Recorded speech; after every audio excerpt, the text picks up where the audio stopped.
NASCAR's true legends. Yeah. So let's introduce them to you. The King, a member of the 2010 class in the NASCAR.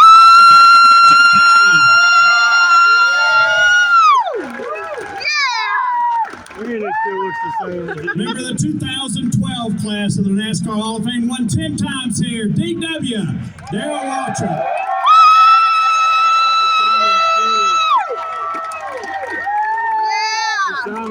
Member of the 2017 class of the NASCAR Hall of Fame, won here multiple times with Dale Earnhardt, Richard Childers.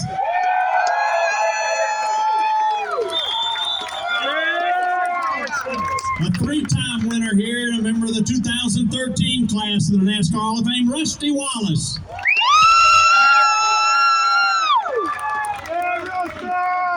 One of NASCAR's 75 greatest drivers and three-time winner here in North Wilkesboro, Jeff Bodine. Another one of NASCAR's 75 greatest drivers, won here in 1985, Harry Gant.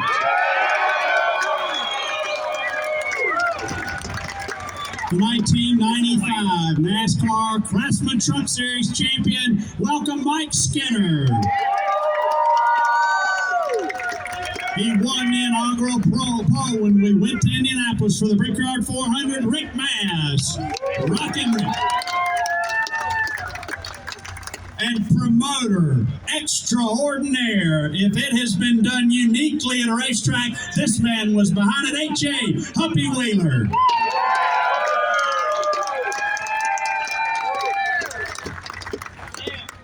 Y'all be sure to get a picture of this. These are some legends here. I didn't even count all the wins that we have, the history in NASCAR 75 years.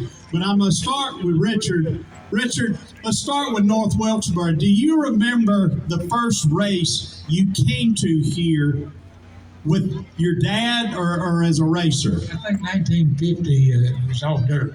And we came up here and, had a heck of a time finding the place with no signs or nothing. And I think they run the dirt track up here for 5 or 6 times. I think. Dad won a couple of those. But that's my memory of, and looking around with the track now with it improved everything. The only thing I see that's original is the scoreboard up in the number 3 corner. That's the same scoreboard. Well, we didn't have radios and stuff at that time, so I could keep up with where I was at and who was chasing this. It worked out good. Absolutely, it worked out good. DW, how about you?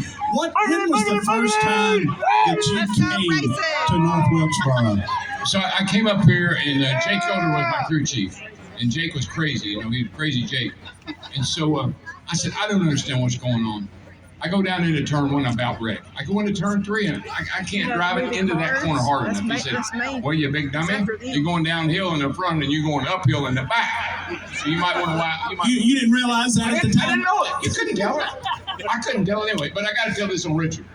So we're racing here one time, and Richard behind me, and I'm in front of him, and the caution flag flies. And I back off. And about that time, somebody runs in the back of me as hard as they possibly could. And I said, what the heck? So when the race over, he'd already left. I went and found Dale. I said, Dale, what the hell did Richard say anyway? He said, I don't know, DW, but that's the best we get off turn 4 all day long. RC, from Winston-Salem, right down the road, and you grew up racing at Bowman Gray Stadium. When was the first time, your first memory of North Wilkesboro Speedway? Was it as a competitor, or did you come as a race fan like we all started? Well, originally I came as a race fan. I wasn't but a little kid, and it was dirt then. I don't know what year it was, but it was way back when, Richard. Stood out there and watched the race, and but since then, coming back, I drove a few races up here and had a good time. But the memories, I can't remember where I laid my sunglasses down a while ago, but I remember what happened in the 80s here. I guess that's getting elderly. So anyway, one race I can remember was with Ricky Rudd and Dale. And they were beating on each other. Larry McReynolds come up, he was a crew chief.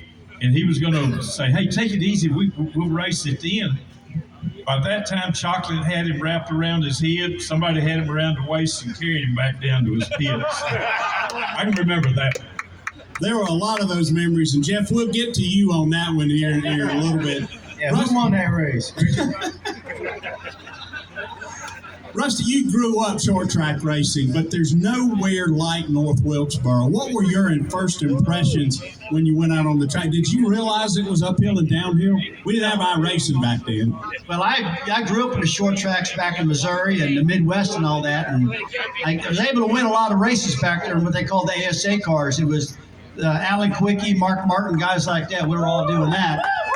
And I kept telling myself, I'm ever going to do good here in NASCAR, it's probably going to be the short track because that's where I cut my teeth. So I came up here to Wilkesboro, and I said, why? Man, this place is slick. Boy, it's really slimy track. And I said, I can't believe they built a racetrack where you go downhill in the front straightaway and uphill in the back straightaway. But it turned out to be a track that I really did like. It was a really good track for me. And I had some wild, really good races, had some wins. 93, I won both races, but I want to go back to 1989. 89, driving a Kodiak Pontiac. That was probably one of the wildest races I ever had. Because I led the race most of the day. And I came off a turn 4 with the white flag waving, come down the straightaway, and Jeff Bodine's right behind me. We get into turn 1, he pops me in the back, sends me up the racetrack, he takes the lead. We drag race all the way down the back straightaway. I catch him into turn 3. I pop him in the back again. I take the lead. I win the race. So I thought, well, I think the story's over there, but here's the good part. So I come down pit road, I drop the window net down, and I'm waving at the fans like, hey, man, I won this race. I'm really excited. And all of a sudden, I look off to the left, and here comes this lady. She's jumped over the pit wall. She flies inside my car, and she's just wailing on my helmet. And I said, who the hell was that? And they said, that's Bodine's crew chief's wife.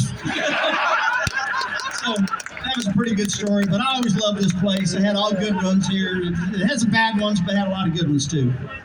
What's your side of that story, Jeff? I'm like Richard. I don't remember much. I don't remember that. I don't think I ever did that. If I did, I just didn't hit you hard enough. Guess what? It was on TV this morning. TV, they make all that stuff up. What I remember, I came here in the 50 car in 82, and my first time, I won a modified race here in 80, but then I came here with Cliff Stewart, and I went down there, Darrell Brown was the crew chief. His wife, I guess, is one that popped you in the head or something. I don't know, Rusty. But anyway, I drove that car, and man, it steered hard. I mean, really hard. They didn't have power steering. So guess who put power steering on the first race car? NASCAR. And guess who tried to get it outlawed? Right there. He went in to talk to Bill. Race cars aren't supposed to have power steering. I mean, give me a break. I didn't have it. He went to Bill France and said, Billy, that power steering brake, that boy's going to wreck the whole field. Of course, I think it was about 1 week later Darrell had it on there because he realized it worked pretty good. You give me credit for that, Darrell? Yeah, you're all over it.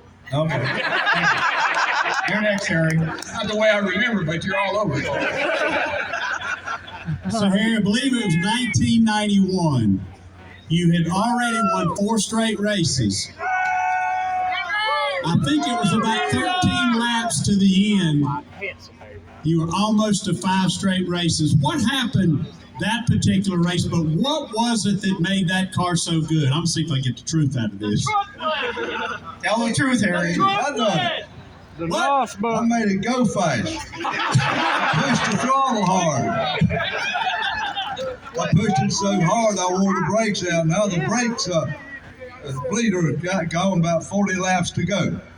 And I had a little bit for a while then, so I just couldn't make it in. And the worst thing, that's probably one of the races I can remember really easy because they're putting up money. I think Goodyear, you go for a pole, win the pole, and then get to win the money that had built up. Nobody hadn't got the pole and won the money.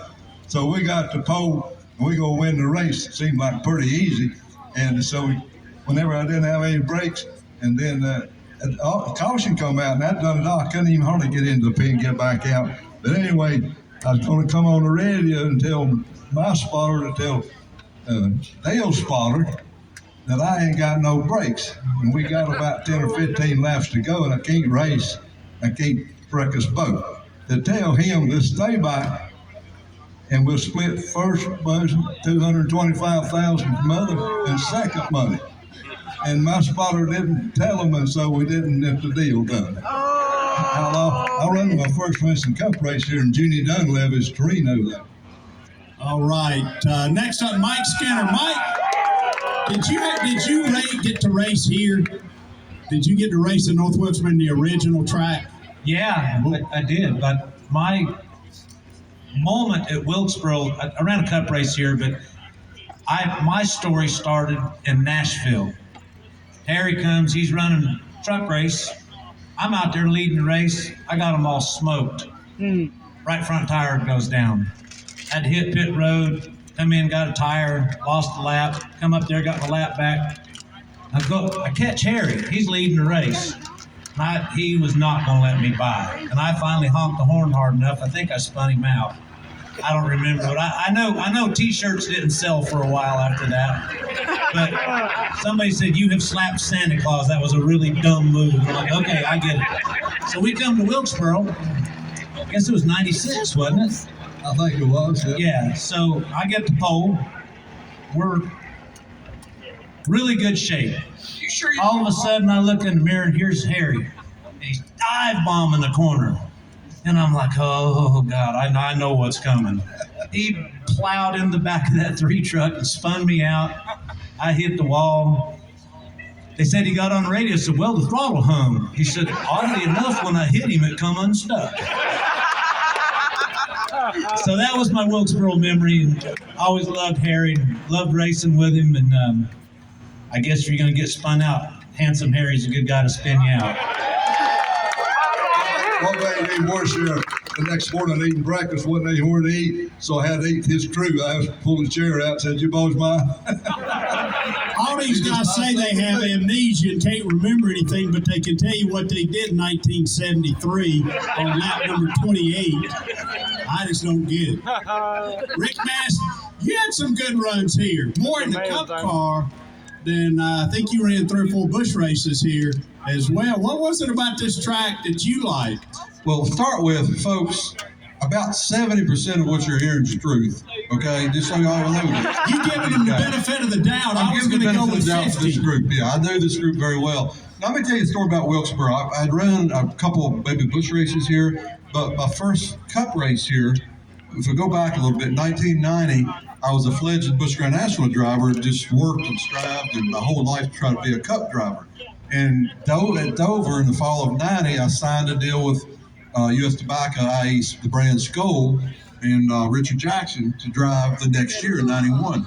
So we left Dover. The next week was Wilkesboro. Travis Carter called me and wanted me to finish running the season in his car. He had some deal with one of his drivers. I don't know. Anyhow, I agreed to do it. So we come to Wilkesboro. The race gets going, and we're running pretty good. And somehow or another, me and somebody gets tangled up. I think it may have been Rick Wilson, and I'm not going to say whether it was my fault or whether it wasn't my fault. I'm not going to say that. But we start wrecking in the middle of 3 and 4, and I look, and here's Harry in the Skoal car. He's spinning, wrecking with us. And we finally get stopped on the front straightaway, and I look over, and there's the number 1 Skoal car that I'm going to drive next year. There it is piled up on the inside wall, and I'm sitting there thinking, I just signed a contract with Skoal. It's my whole life in front of me, and I'm going to get my ass fired right here. They're going to fire me because I just took out both Skoal cars, right? So we go home, and I'm worried. I mean, honestly, it bothered me that I might get fired over this deal, you know? So next morning, Johnny Hayes calls. Johnny Hayes, everybody here knows Crazy Johnny. Johnny calls me. He's the vice president of motorsports for UST, i.e. Skoal, and he's basically the boss, and he's who hires and fires everybody. He said, Rick, it's Johnny Hayes. Hey, Johnny, you feeling okay from that wreck yesterday? I said, yeah. He said, well, what happened? Now, remember, folks, in those days, the television, it was the beginnings of what we have now. In those days, we didn't have 100 replays and 40 angles to analyze every inch of every instance that happened. So anyhow, he says, what happened? I said, did you not see the wreck? He said, well, I saw you all coming down the front straightaway all wadded up. And I said, I'm going to tell you something, Johnny. I was just out there biding my time, taking it easy. I was running real good. And that damn Rick Wilson wrecked me, and he wrecked all of us, took all of us out. And I feel sorry for Skull. I said, but there wasn't anything I could do about it. You call Rick Wilson. So, but anyhow, the story worked, man. He didn't fire me. And 40 years later, the line continues. It might have not been Rick Wilson, but it may or may not been my fault. But whatever, it all worked out. I don't ever remember a driver saying it's his fault. Anybody? Does anybody? Humpy, you had I wrecked Skinner one time and told him, what was that deal, Mike? Oh my God. We had him smoked in the cup car at Richmond. I'm lapping him for about the third time. He wrecked me. No. It's on a restart. Mike was running second. This is when we double filed restart lap car. Well, we lost a couple spots on pit road, but we were leading the race. I was racing Schrader for seventh. We were a lap down on the inside. We go in turn 3 on the green flag. At least one lap. We go into turn 3 after they drop the green. And I'm under Skinner. Well, he's on the lead lap, and I'm racing Schrader. Well, Skinner comes down the racetrack, right, and wrecks. Hits the wall. He hits the wall, and I'm like, I felt bad because Mike and Danger, they're my buddies. Well, I go down after the race to the motorhome and find him. I better stop there, Andrew. Oh! No, I'm not. Anyhow, I tell Mike, and I knocked on the door, and he came running to me. Rick Nass, this is the second time he screwed me tonight, right? I said, Skinner, listen, I agree that I hit you. We're not going to argue that. But you're the one that elected to wreck. I didn't wreck you. You wrecked. I just hit you. He learned that stuff from Schrader, by the way. Angie's sitting on my lap in her underwear when he comes to the door, and he goes, "Oh, I probably shouldn't have saw that." I didn't want to say that. You wrecked me coming here looking at my naked wife at the same time. What's wrong with you? It was quite a show. I'll come back and ask you what you had for breakfast because I know you won't remember that. Humpy, native Humpy, being from North Carolina, what do you first remember about coming to North Wilkesboro? I came up here as a kid, and it was dirt. I was white when I came up here, and I was red when I left. Those of you who remember those first races up here knew how interesting it was. But I'd like to say one thing. First of all, we really appreciate the turnout today of you race fans.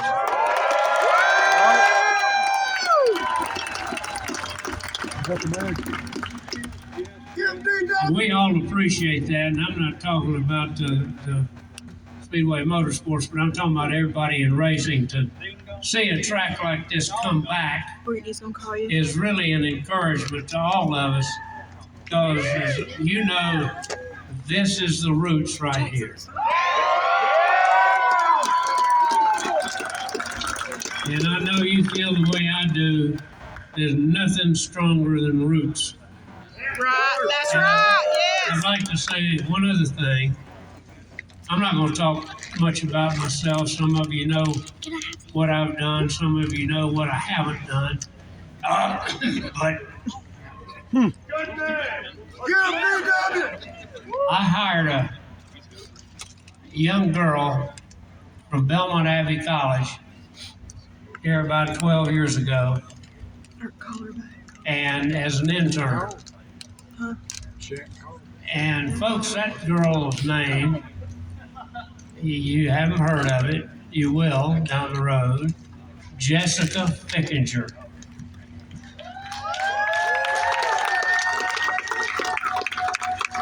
Now, Jessica is the one that put this whole thing together. And she's a girl. Thank you, Jessica. And there was a time when there just wasn't any girls in racing.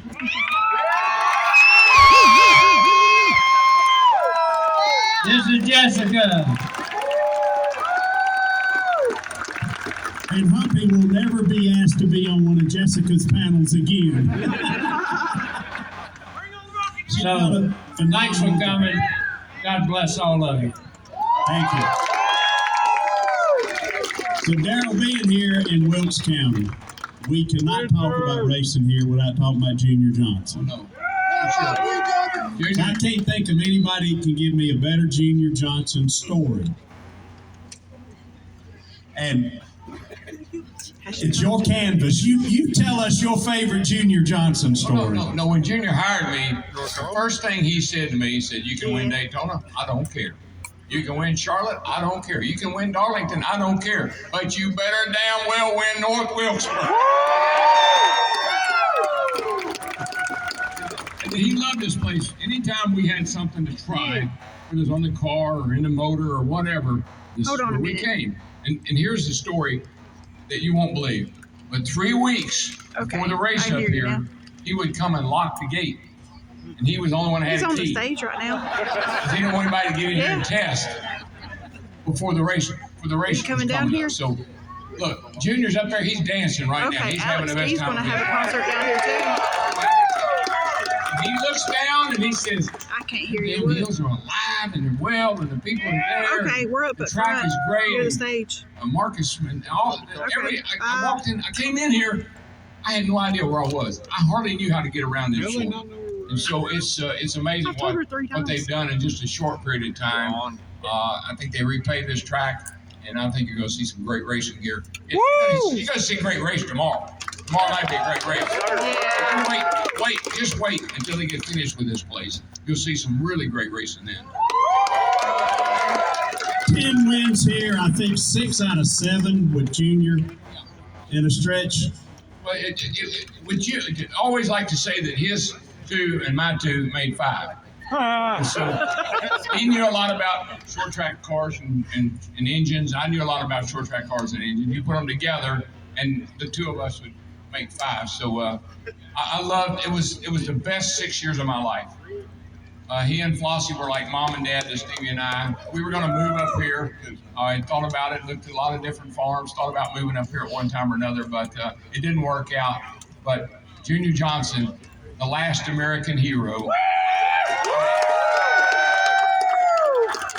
And look, how many people you know that ran moonshine, went to prison, and got pardoned by Ronald Reagan? That's Junior Johnson, and that was I've seen Junior happy with a lot of times when we'd win races, but the day that Ronald Reagan pardoned him was the happiest day of his life. The one thing that he asked us to put in his case in the NASCAR Hall of Fame was his presidential pardon. That was the one thing he said. I don't care what else goes in there. It was that. It meant the world to him. I just tell you. Yeah, Richard, you and Junior spent a lot of time together, went in the first class together. What are some of your favorite recollections of Junior Johnson? Well, when I was coming up, I raced against you. We ran a bunch of races together. And then, he retired and got into really working on cars and all this stuff. And one thing about coming to Wilkesboro, our challenge when we came to Wilkesboro was beat Junior Johnson's car, no matter who was in it. And that was our challenge. So, we did a pretty good job. Dale and the boys at Petty Enterprise. I think we won more races than all the Junior's crowd put together. But, add them up. 115. Yeah, I remember one of the races we ran up here when it was dirt, and Dad and Junior got to racing each other, and I don't really know what happened. I just know Daddy wound up winning the race. So I know it was on the back stretch somewhere where somebody traded a little bit of paint. But again, it was always a challenge to come up here. The track was a challenge by itself. But when you knew, like you said, Junior come up and tested his cars. He had all that experience with the cars, with the drivers, and then you come up here and beat him in his backyard. I think it was almost like winning a Daytona 500 from the standpoint of the Petty Enterprise, being able to beat Junior at his own game. So it was great. RC, as competitive as you guys were, you and Junior, he also helped a lot of other teams. Weren't there some situations where... If he liked you. He liked you. Yeah, I guess one of my favorite Junior Johnson stories is we were in Talladega. They came over and talked to me about putting Dale in the car. and I wasn't really ready to get out of it, but when the opportunity knocks, you better listen. I went over to I think y'all were staying at the Days Inn or something back then. Went over and sit down and talked to Junior, and he said, boy, there's a lot of good race drivers out there, but there's not many good car owners. I think you'll make a pretty good car owner. Best advice I took. That was my Junior Johnson story.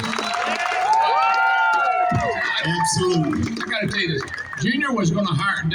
Junior loved Dale Earnhart's driving style. Yeah. Most drivers didn't like Dale Earnhart. Junior Johnson, who was, he loved that roughness. So he was going to hire Dale Jr. And he would have. I think he talked to you about it. I think, if I remember right. That's a whole nother story. That's a whole nother story. You don't want to hear it right now. Just skimming over the top of it right now. But he was going to hire him until we got together at Richmond on the last lap, and Dale wrecked me. And Wait. No, he did. He wrecked me. You got in his way. Turn right into it. But anyway, that's a whole other story. You got in the way, Anyway, and from that day on, Junior would not even he wouldn't even talk to Dale. He wouldn't talk to Dale about anything because he didn't think that was a fair deal. And so one thing I'll say about Junior Johnson, he thought everything has to be fair. It has to be fair as long as it's in his favor. Yeah. It had to be fair. Now, didn't you knock Dale out of the way going into 1 and 2 before y'all got back to 3 and 4? No. Oh, you're memory slip.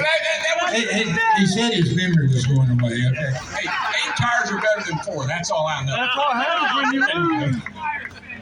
All right, well, I got time for one more. I'd love to go forever on this, but I got to go back to the 89 race that Richard brought up. And Jeff, your recollection, what you saw when Dale and Ricky got together. And Rusty, I think you were the biggest benefactor of that accident because the points that Dale lost were more than 12. And if I remember, you won the championship by 12 points. What do you guys remember that race? That's one of the more iconic races. Hell, you here. owe me something then. That's the only way you could have beat I'll pay you Dale. back. What do you need? Money. We're going a restart right at the end, and Rick Henry came out of radio. They're going to wreck each other. Stay back, stay back. I said, yeah, I know that, Rick. I think everybody in the stadium knows they're going to wreck each other. I just stayed a little bit back. They run at each other. They slid up high. I just went under. I led 3/4 of a lap. I wanted to race still. So, but with Rusty, I didn't realize you won a championship because of that. So I need one of them dealerships or something. I need something. Oh, man, I'll tell you what, it doesn't really make a difference how much you win a championship by. It can be 1 point or 12 points. Amen. I was able to get them by just a little bit, and it felt damn good, I'll tell you that. I drove for Junior in 1991. We crossed the same crossover gate off the back straightaway. We'd park our cars in the infield, and we're driving out. Who was here that day? Oh, man, I'm telling my age now. Anybody here in 1991? You here. Anyway, I'm driving out through there, and I'm driving for Junior Johnson. Man, he just lives down the street. And these people are standing out there with signs and yelling at me, Yankee, go home, Yankee, go home. I had my window down. So I'm driving for the legend, Junior Johnson. They said, it don't matter, go home. We don't like here. What kind of friendship was that? But I guess nobody's here, so thank you. You're all good people here. I wish we had more time. I want to close by tying in something that Humpy said. I would challenge anybody to tell me a stadium, an arena, a coliseum that has come back to life after 27 years. I do not know of one.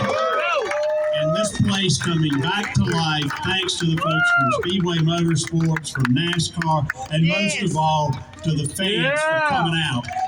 So thank you. A big round of applause. Humpy Wheeler, Rick Mass, Mike Skinner, Harry Gage, Jeff Brown, Rusty Wallace, Richard Childers, Darren Waltrip, and the King, Richard Petty. Thank you. Have a great North Wilkesboro weekend.